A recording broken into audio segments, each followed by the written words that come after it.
Hello, welcome everyone to Two Guys Talking NFL. Pat, it is good to be back. Yes, that's the voice you recognize and love, that smooth Dr. J. And I'm here today with my main man, Pro G, otherwise known as Pat Galliano. That's Dr. John Lesaine. Yes. Today we're going to review Week 10 of the NFL. We have the triumphant return of John's Going Lesaine. And I got a good one. Oh, good. And Pat's poll. Our feature for today is the top 10 NFL coaches of all time. This was a tough one. And this was a very tough one. Yes, and we'll preview Week 11. Let's jump right into the Week 10 games. This week, last week, the games were a travesty, a mockery, and a sham, which they were. So this week, I decided to be a little more positive. The games were good, gooder, and goodest. I love it. And we'll talk about some of these games after we run through all the scores. So New England on Thursday night trounced the New York Jets. No surprise there. No surprise at all. Pittsburgh over Cincinnati. Aaron Rodgers got hurt, though. We don't know if he's going to play this week. This is going to be interesting for the Steelers. And Mason Rudolph came in, and still they scored a few points. Green Bay got by the New York Giants. The best part of that game, Jameis Winston played quarterback for the New York Giants. Jameis Winston is a character. This man is hilarious. He should, if this doesn't work out for him, he just needs to be a stand-up comedian. Well, what I read this week was that Jameis Winston should be a consistent free agent, play for a different team each week, and just be the starting quarterback, whoever needs him. Okay, he should work for the NFL. Green Bay, okay. Houston got by Tennessee in a very unimpressive victory. Very unimpressive. 16-13. And Dallas on Monday Night Football took care of business in Las Vegas. Yes. All right, the gooder games. Miami at Washington and Madrid. It came down to the end. Miami, it went overtime. Miami won 16-13 on a field goal. Absolutely. Two teams that are just having like a ho-hum season. So, it's good. It was a good win for the Dolphins. Miami's up to 4-7. They believe they can make the playoffs. We'll see about that. I don't think so. Detroit losing to Philly on Sunday Night Football, 16-9. This was like a heavyweight match where they just kept bludgeoning each other. Yeah. Ugly. Ugly game. Very ugly game, yes. We'll talk about that one in a little while. Jacksonville all over the Los Angeles Chargers. The Chargers are a confusing team. They are a very confusing team. I mean, they just go down into sunny Florida, and I think they just got a wind of the pools over there in the stadium. They wanted to go swimming. Absolutely. Or they saw the fans in the pools. It was 35-6 Jacksonville. San Francisco all over Arizona, 41-22 Arizona. There's no telling what to make of Arizona with the quarterback situation that they have here, and I don't know it's going to be a pretty break between them and Kyler Murray. I think they're headed for a split. Absolutely. Kyler Murray's benched now. He's not going to play for them again. Baltimore held on to beat Cleveland. Shadur Sanders finally got a chance to play. He did. Didn't look too good. Didn't look too good at all. Yeah, part of that's the whole prep for it that he didn't get in the offensive line, but still, he didn't perform when he had a chance. All right, so we got 4 minutes left. Let's go to some of these goodest games right here. Carolina Panthers in overtime over the Atlanta Falcons. Keep pounding, Panthers! Bryce Young, franchise record, 448 yards. First-round draft pick. Tex McMillan had a couple TDs. Ryan Fitzgerald, another winning kick at the end. Yes. There we go. And Atlanta lost Michael Penix. Kirk Cousins is the new quarterback for the rest of the year. Isn't it very interesting how things just go in circles and cycles, especially for the Falcons? There you go. And Carolina is now a half game behind Tampa Bay for first in the NFC South. Carolina honestly should be first because they lost that atrocious game to the Saints, but we're not going to talk about that. God forbid. Yes. Okay, Tampa Bay goes up to Buffalo. They put up a good fight for most of the game, but Josh Allen, Ryan Clark said it best on ESPN. He said, this is a quote from Ryan Clark about Josh Allen. Josh Allen said, we're going to put on the cape, and we're going to keep the cape on all day. And they sure did. Josh Allen had 6 touchdowns, 3 throwing and 3 rushing, and he carried his team past Baker and the Bucs 44-32. And Buffalo they're just inconsistent. They look like Super Bowl champs one week, then they lose to a bottom 5 team the next. Again, hard to call. Very hard to call. Yeah, so that was that game. Kansas City Chiefs are 5-5 on the outside of the playoffs looking in. They lost to Denver again on a last-second field goal, 22-19. That Kansas City Magic, I don't know where it's at, but they need to find it if they want to make the playoffs. Well, Denver won their 8th straight game. They have not played a bunch of tough teams, but you know what? They are all wins. They're 3.5 games against ahead of Kansas City. And Kansas City is 0-5 in one-score games this year. They were 11-0 in one-score games last year.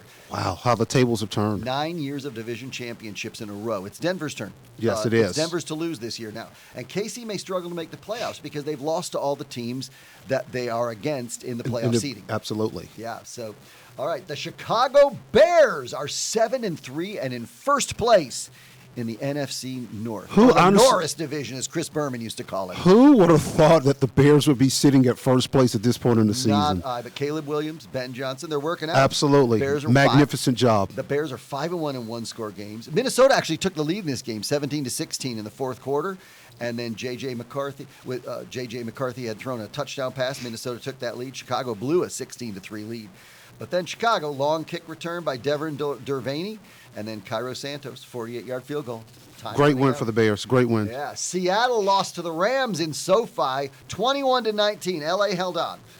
And Matthew Stafford, not his usual MVP performance. No. Sam Darnold went all Sam Darnold on us. He looked mediocre. I'll tell you that NFC West, when you have the Rams, you have the Seahawks, and you have the 49ers all in contention, like that is a knockdown, drag them out division out there. It is. And the Rams wore these horrendous-looking uniforms. They were the midnight mode rivalry jerseys. They call them deep navy, but they really look black, chest and back, and pants. And the regular Rams blue sleeves. The yellow ram horn wrapped around the shoulder looks pretty good, but the ensemble is totally not working. Did you say that's supposed to be deep navy? That looks black. It looks and they said something about it represents SoFi Stadium. No, SoFi Stadium is gorgeous. Absolutely. Those uniforms were hideous. They were absolutely grotesque. Ugh. They should be banned. All right, one more game to talk about. Detroit and Philadelphia on Sunday Night Football. The Lions are not doing as well as they thought either. Philly won 16-9, and the Eagles' defense came up big. Wow. Well, it's time for a break, and when we return, I'm going to go insane. I know y'all are ready for this. And also it's going to be Pat's poll, the definitive rankings of NFL teams. After we come back from this break, it's two guys talking NFL. Yes, it is.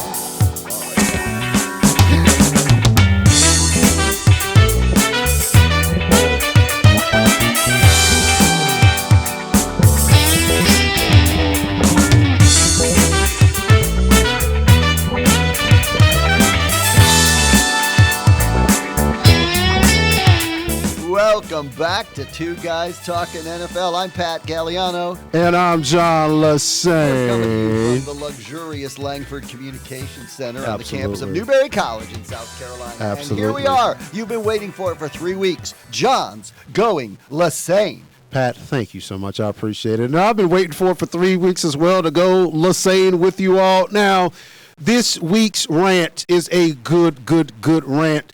It has absolutely nothing to do with the National Football League. It has a lot to do with a couple of teams here at Newberry College. So where do we start? Well, first and foremost, we have to start with our ladies of the field hockey team at Newberry College. They are the number 1 seed in the NCAA Division II field hockey tournament. Won their first round game last week, defeating Bentley 4-1, and we're playing in the national semifinals on this Friday against Westchester in Bloomsburg, Pennsylvania. We win that, and we will go on to the national championship game on Sunday. Y'all, I am so excited for Coach Hannah Dave and her ladies. What a marvelous season. Undefeated, came out of nowhere. They had a good year last year, but this year there's just something special about this team. They got a good mixture of young players and veterans, and they've been doing the dang thing all year long, undefeated. Oh, my gosh, I'm so excited for them. They're doing it to it. They're doing it to it, absolutely. Go Wolves, yes. Go Wolves. Good luck this week. We're cheering for you. And also, I got to pay homage to our football team and Coach Todd Knight. This team was picked to finish 7th in the preseason rankings in the South Atlantic Conference, and they come out of nowhere, sitting at 9-1, running the table to win the 2025 South Atlantic Conference Football Championship. Woo! And these guys are going to be playing host to Kentucky State University on this Saturday, 1 p.m. at Setzler Field. It's the Division II National Football Playoffs Super Region 2 quarterfinal matchup. So excited for Coach Knight and for his guys. Y'all, there's a lot of great excitement going on with Newberry College and our football and field hockey teams here. It's a great time to be a Wolf. It's a great place to be, too. Absolutely. Newberry College in the autumn is going to be a beautiful weekend. Absolutely. There we go. A big weekend on the national stage for two teams here at Newberry College. And, we've mentioned our teams before, but it was nice to give them a few minutes. I agree. Well, I'm glad you did that, John. No arguments there. Love those teams. Love the coaches, the players. Doing well. I'm teaching a lot of those players. And I'm doing the same exact thing. So, rant over. Thank you. Now, the triumphant return of Pat. Yes. We took a hiatus from the poll last week. Gotcha. No worries. Pat did a ponderings. I did a puzzlements. I was very puzzled by some things. Ooh. We talked about coaches last week. Ooh. Yes, very fun stuff. So, this week, top 10. We have two new entries in the top 10. At number 10, the Chicago Bears. First place, NFC Norris Division, and they are up from 13. They're 7-3. They deserve to be here. Like, the Bears have really totally shocked me. So for them to be in the top 10, yes, sitting at where they're at, and in a tough division with two teams who were expected to be Super Bowl contenders, yes, they deserve to be there. Well, and Chicago's in first place for now. Yes, for now. They have a tough schedule coming up. Yes. 2 games against the Green Bay Packers, so they'll have something to say about it. They're just a half game back at 6-3-1. Yes. So, yes, and Green Bay's at number 11. But we're only doing the top 10. The Baltimore Ravens back in the top 10 after several weeks out. They have won 4 games in a row. They are now 5-5. They could be catching Pittsburgh soon for the division, but Pittsburgh won last week. I do think that the Ravens are actually going to end up catching the Steelers. I just do have that feeling. Yeah, they're a game back. But that's going to be a very muddled division. That's all I'm going to say. Well, and only one team from that division's making the playoffs this year. Absolutely. With all the other good teams in the AFC. The Detroit Lions tumble down 4 notches from number 4 down to number 8 with their 6-4 record.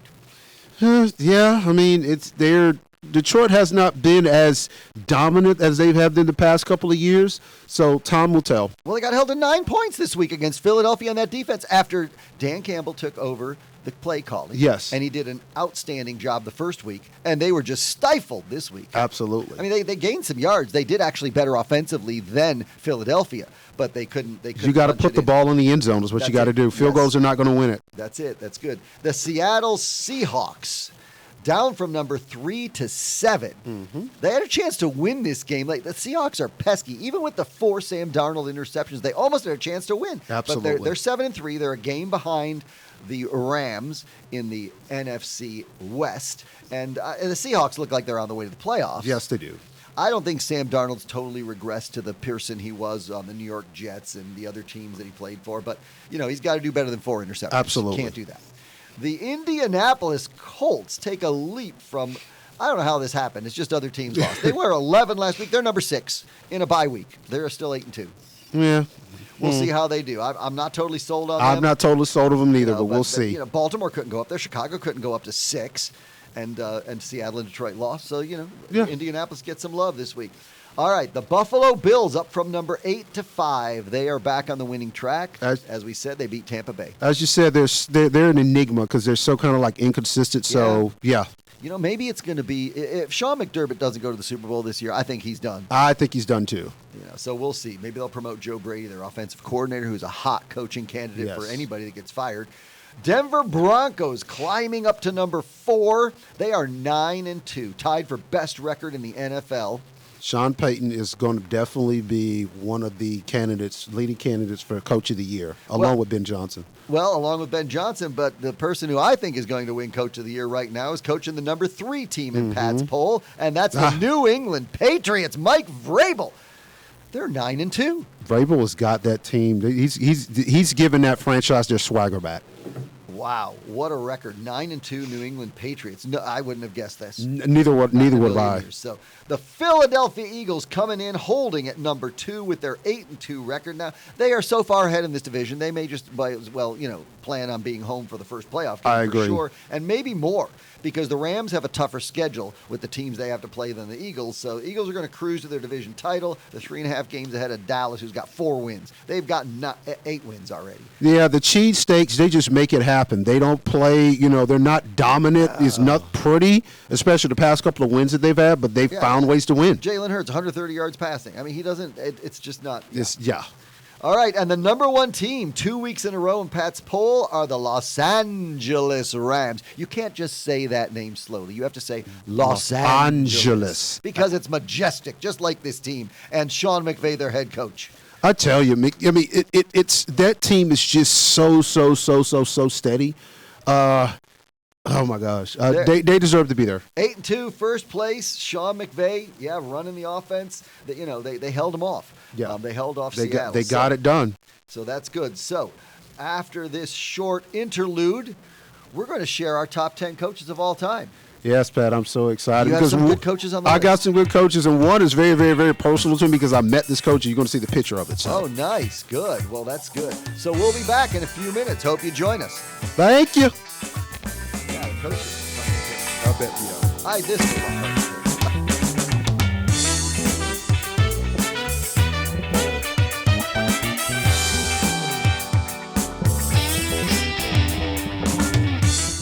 And welcome back. It is our third segment. This is our feature segment on this week's edition of Two Guys Talking NFL. I'm John Lesaine, and I'm with my good homie. This is Pat Galliano, also known as Pro G. And I'm also known as Smooth Dr. J. Those are our rapper names. Yes. Okay. Good. Yes. Mm-hmm. Yes. All right. So what we have this week for our feature, we're looking at coaches, and Pat and I were able to pick our personal top 5 NFL coaches of all time. The role of the coach is very important as far as the franchise goes. They have to set the tone. They have to lead their team. So without further ado, it's our top 5. And I'm going to start things off, Pat. You ready for me to start things off? Okay, go ahead. All right. So my number 5, the one and only, the guy with the best mustache, one of the best mustaches ever for an NFL coach, Bill Cowher. Cowher, the former coach of the Pittsburgh Steelers for 15 years, went 149-90. Over those years, won 8 division titles, 2 AFC championship games, and 1 Super Bowl. I think that's, oh, Lord have mercy, with the Roman numerals. I cannot get the what is that? Is that? That would be 40. Thank you. Super Bowl 40. Yeah.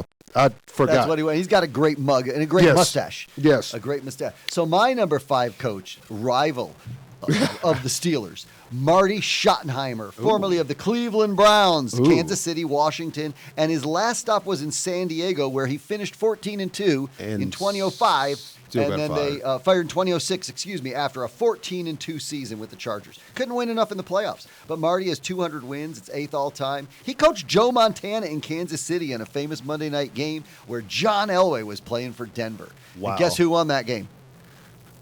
The Chiefs. The Chiefs won against Denver and John Elway, yes, with a last-second touchdown drive led by Montana. Wow. So, unfortunately, Marty Schottenheimer died in 2021. Wow. Rest his soul. Rest in peace. Who's your number 4? My number 4 is weird, but it's only because I am a Carolina Panthers fan, and that would be John Fox. Okay. Fox was the head coach of the Panthers, the Broncos, and the Bears, and he led the Panthers to the Super Bowl in 2003 and the Broncos to the Super Bowl in 2013. So it's the first Super Bowl in the history of the Panthers franchise, and so that's why John Fox is one of my top 5. As a Panthers fan, I have to give the man his credit. You're allowed to share a little love locally. That's good. My number 4 is Dick Vermeil. I love Vermeil. Everybody loves Vermeil Yes. because he's a lover, not a fighter. Absolutely. He absolutely is. His philosophy was connection with the players, care, discipline, positive attitude, and that would equal wins. Vermeil coached 15 years in the NFL, and he had a 15-year hiatus between his first 2 jobs. When he left the Eagles in 82, back with the St. Louis Rams in 97. That's where he found Kurt Warner. He was stocking groceries on a shelf and made him the Super Bowl. I remember that. I remember that story. Yeah. And Dick Vermeil, I love him because he's 89 years old now. He's an emotional guy, and he cried after winning the Super Bowl. But I can relate. I can relate to. He cries a lot. That's all right. It's okay for men to cry. Absolutely. All right. No, I'm gonna cry right now. That's a good choice at number 4. I do respect Vermeil. I do respect him. You're up with number 3. My number 3. How can we not have a top 10 list of NFL coaches and not mention this guy? And his name is John Madden. Absolutely. Great choice. No argument there. Yes, I mean, it's Madden. You know, the man only has a video game that's actually named after him. He lit his name to the video game. Now, Madden was the head coach of the Oakland Raiders. He never had a losing season. Wow. As an NFL head coach. And he's considered to be one of the all-time great NFL coaches. He won a Super Bowl 11 with the Raiders. And also, one of the reasons why he and I actually share the same birthday. Oh, yeah. April the 10th. So I got to pay some homage to John Madden. He's John and he was probably more famous as an announcer with Pat Summerall. Absolutely, yes. Years, and the illustrator, the telestrator. Yes, those two are great. And his light beer commercials, which were amazing. Bill Parcells, the great fixer, is my number 3 coach. You go from the emotional, nice guy, Dick Vermeil, to Bill Parcells, who said, you don't get any medal for trying something, you get medals for results. There's his coaching philosophy right there. Parcells coached the Giants, New England, the Jets, and Dallas. Always a good turnaround very quickly. And he won a couple of Super Bowls with the Giants. Yes, he was 2-time Coach of the Year. Parcells is still around, 84 years old these days. Absolutely. Good for Coach Parcells. Who's your number 2, John? My number 2, like I said, this one is very, very, very personal because I had a chance to meet him in person. As you can see right here on the screen, this is me with this man. It is Ron Rivera, also known as Riverboat Ron. Served as the head coach of the Panthers and the Commanders. He was 76-63 as the Panthers head coach, 2-time NFL Coach of the Year, and he led the Panthers to Super Bowl 50 in 2015. Yeah. I got a chance to meet him because this was at University of South Carolina, first, second round games. The University of California was actually playing there, the women's basketball team, and he came down for the game. I got a chance to snap a picture with him. Wow. Very, very, very gracious man. Like Ron Rivera. Yes. My number 2 is the legendary, the only coach to lead a team undefeated all the way through the Super Bowl, 17-0.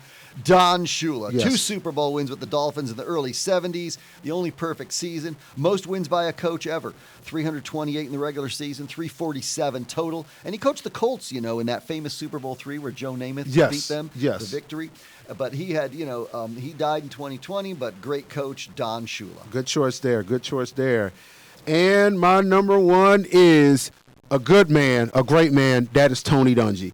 Dungy was the head coach of the Buccaneers and the coach. He went 139-69 overall, and he won a Super Bowl in 2006. He's the first African-American coach to win a Super Bowl. Go Coach Dungy. Yes. I love him. Number 1 for me, maybe the most influential coach in NFL history, Bill Walsh, Absolutely. San Francisco 49ers. He only coached them for 9 years. Walsh passed away in 2007, but he's the one who instituted the West Coast offense that changed the NFL. Absolutely. He also has a coaching tree. He has 6 direct assistants who have begat 20 more head coaches in the NFL. That's amazing. Including 10 Super Bowl winning coaches. There's been 35 coaches to win in the Super Bowl forever, and he has 11 of them, counting himself. That's impressive. Coaches like John Gruden, Mike McCarthy, Tony Dungy, yes, Brian Billick, Mike Shanahan, Andy Reid, John Harbaugh, George Seifert, Mike Tomlin, and Mike Holmgren. Bill Walsh, the number 1 coach ever in the history of the NFL. Argue with me about that, listeners. Let's hear your top coaches. Absolutely, Pat. I absolutely love that. I absolutely love that feature. And so when we come back, we're actually going to make our preview Week 12 games. It's 2 Guys Talking NFL. Here we go. We'll see you in a few minutes to wrap it up. Absolutely.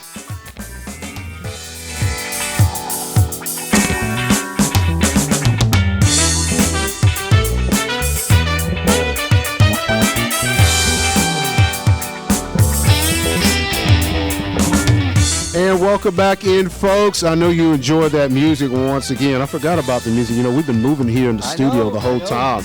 This is the final segment for this week's edition of 2 Guys Talking NFL. I'm with Pat Galliano. And I'm John Lesaine. Pat, what we got? Well, we would be remiss if we did not mention our sponsor for today, Central Barbecue of Memphis, Tennessee. Ooh. Some wonderful. When you're in Memphis, they have several locations around the city. You got to go have some Central Barbecue. I love me some barbecue. I'm going to have to check that out the next last time I was in Memphis, yes, I was there for lunch. Ooh. So let's move on to the preview of Week 12 games. We've got 6 games to talk about. First of all, Buffalo at Houston on Thursday Night Football. What about this game?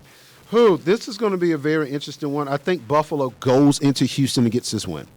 I think you're right. Houston is much tougher at home. Should I contradict you? I'm going to pick Houston just to be different. All right. All right, I'll probably regret that later. All right, Indianapolis at Kansas City. Indy's been hot. They're 8-2. KC's been down. What do you have for this one? I have the Chiefs getting this win. I have Kansas City getting this win. Indianapolis, this is a chance for them to really kind of like prove themselves. Yeah. Even against a down Kansas City team. Which is exactly what Denver did last week. Absolutely. But I think in Arrowhead, the Chiefs are hard to beat. So I think the Chiefs get the win over the Colts. I'm agreeing with you. I'm going with the Chiefs as well. Of course, it's tough to pick against them, but we said until they lose. But they've been losing. Absolutely. But I can't see them going over. I can't see, 500. no, absolutely Season not. would be over if they lose this one. Okay, next game to look. Well, we got some other games which we won't be picking, but we'll just mention. Pittsburgh's going to Chicago. That's kind of a toss-up. That could have been a good one to pick. New England at Cincinnati. New York Jets at Baltimore. Baltimore should stay on their winning ways. They should win that game. So if Pittsburgh loses at Chicago and Baltimore wins, they're tied for first. After that horrendous start for the Ravens. Like I said, a very muddled division. Seattle's going to Tennessee. Should be an easy win. That should be a win for for the boys yes, there. absolutely. Here's a game to pick. Minnesota at Green Bay. Green Bay, offensively, they just haven't been doing much, but I just think that they're going to get that win over the Vikings. I'm with you on that one. I don't see Minnesota. J.J. McCarthy's not what he's cracked up to No, be. he's he not. might not be at the all. answer at quarterback. Yeah. They're finding out this year. It's going to be a down year for Minnesota. They'll finish fourth in the division, most Absolutely. likely, and then they'll make some decisions. Another couple games to look at without picking. The Giants are at Detroit. Okay, you need a remedy after a tough loss to the Eagles. Play the New York team. Play the Giants. Either yes. one of them. Either one of them. You're right. Yes. So New York is at Detroit. Detroit should come out and get to 7-4 after that win. Jacksonville at Arizona. Now, Jacksonville's not as good on the road. Arizona might be due for a victory. We're not picking this one, but I think Jacksonville's going to go out to the desert and find a way to win. Jacksonville went out on the West Coast before, so yes. Yes, they went to the 49ers and won. Okay, here's a game to pick. A battle of 2-8 teams, the toilet bowl of the week. How come when we do toilet bowl games, usually it involves the Cleveland Browns? Because it's the Browns. I'm speechless. I'm never speechless. I hate to say it. You're right. I can't argue with you. So, Cleveland at Las Vegas. We don't know who the quarterback's going to be. Dylan Gabriel got hurt. That's why Sanders was playing. Yeah. Maybe with a week of practice with the first team, it would be a true test to see if he can be an NFL quarterback.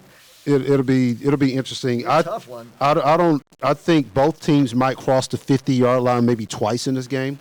So I'm actually going to go with the Browns to beat the Raiders. I'm going with the Browns because I can't root against them. I know. I pick with my heart and not my head sometimes to start my life. But, we won't get into that today. That's for my therapist. That's for your therapist. Anyway, so I'm picking Cleveland in this one. I think Cleveland's defense might rise up, get a couple turnovers. Absolutely. Be able to win by 2 points. Absolutely. We'll see.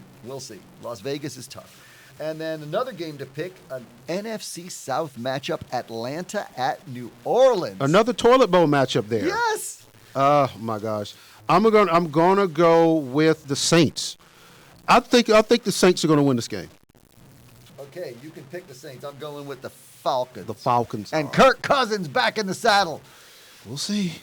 Yeah, their receivers hurt too. Yeah. Not Drake May. He's the quarterback. I forget that guy. I know who you're talking about. Yeah. Him. They don't really matter, the players on Atlanta anyway. Him. I mean, for real. Do we care about Atlanta? No. But we picked them. All right, Philadelphia at Dallas is a big game next week. Yes. Can Philly go? It's not one we're picking, but can Philly go in there and Yeah, win? Philly will win that game. At Jerry's place, Yes. at Jerry's World? I guess so. Here's one to pick. Sunday Night Football, Tampa Bay at the L.A. Rams. As long as the Rams don't wear those hideous uniforms, they'll win this game. All right, this is a tough one. Yeah, Tampa Bay's still so beat up.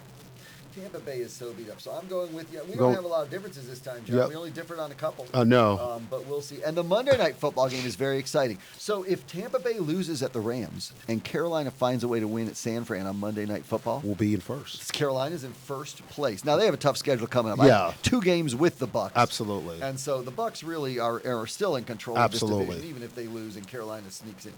4 bye teams next week. Denver, the Chargers, they need a bye after that loss. They do. They Miami sure do. Washington. So thanks, everyone. Yes, absolutely. We want to thank the Newberry College Langford Communications Program. Thank you all so much for your support of our program. You can leave a comment on our Newberry College YouTube, Flow Sports. We give a big thanks to Marshall Maddie, who is our audio engineer for today, and also the Newberry College Communications Program. Yeah, and look for Two Guys Talking NFL. Link drops Wednesday, 1 p.m. We have new podcasts each week.